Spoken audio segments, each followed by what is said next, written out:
you ever walk out of an open house and just feel like you missed something? We've all been there. And today I'm going to show you 5 questions that you really need to be asking when you're in the open house to help you make sure that you don't miss another critical detail again. Let's dive into the smart questions that reveal the hidden costs, neighborhood vibes, and even that dream pool that you might even want to build. Remember, questions show what is important to you. So when you're thinking of good questions, take the questions that I'm giving you as guidelines, because some people want a pool, like I was saying, some people don't. Maybe you want to know if you can put a pool in. Maybe you want to know if there's a possibility of a pool.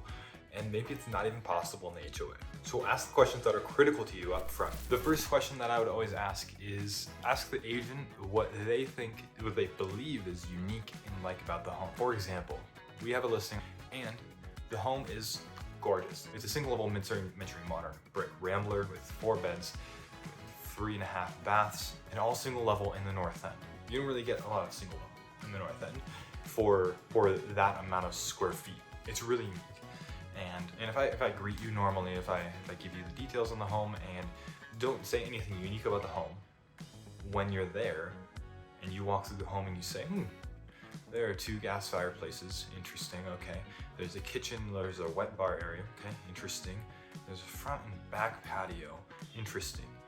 And did the agent say 2? There are 2 brand new 2020 furnaces. Why are there 2? There's a lot of 2s in the house. And you come back and you ask me, well, and you tell me that there are a lot of 2s in the house. And you ask this question, what do you think, agent Ben, is interesting about the house? And I say, oh, I totally forgot to say, the home actually was built as a duplex. And in 2013, it was completely renovated to be a beautiful single family home. That's pretty critical information and puts all those pieces together. Why it had 2 furnaces, why it had 2 gas fireplaces, and why there's a front and back patio. It puts all those pieces together and makes sense. The next question that you're gonna wanna ask is there an HOA? And that's significant only if it's significant to you, right? Because if you just don't wanna pay HOA fees and you don't want the HOA determining what color you can paint outside your house, or if you can have chickens or not, then that's really not for you. Then you really need to know up front if an HOA is for you. And then you ask the questions afterwards. Does this HOA allow chickens?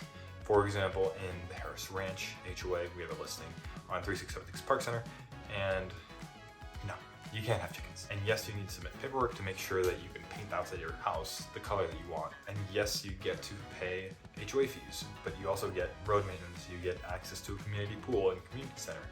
Really fantastic additions as well.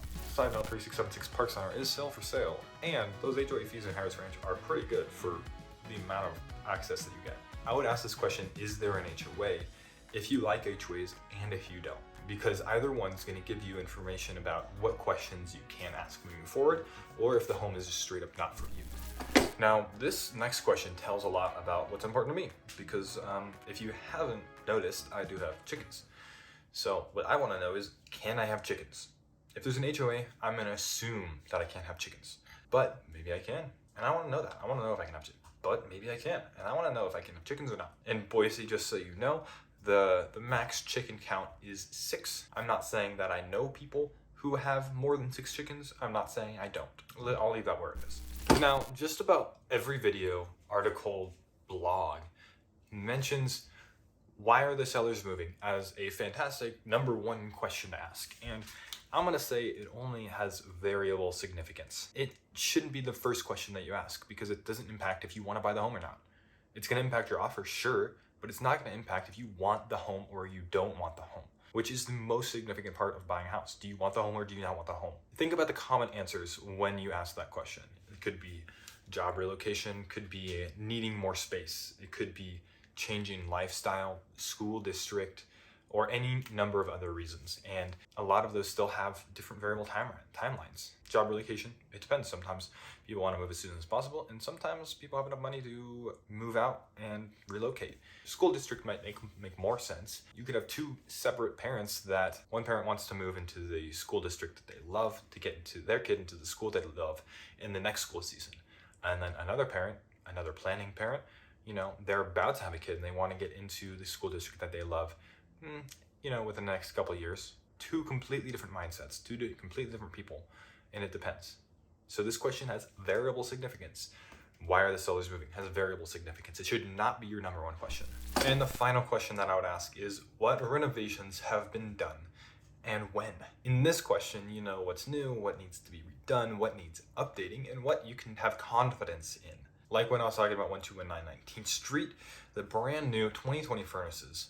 That's significant because they're brand new, right? You have confidence that those aren't going to go out anytime soon. Remember, open houses aren't just about looks, it's about seller motivation, HOA rules, must-haves, what you must have, what they've done to the house, and I guess sometimes why the sellers are moving. So keep that in mind. I put out videos just like this all the time. So if you're interested, subscribe, and I'll see you in the next video that's kind of like this tomorrow.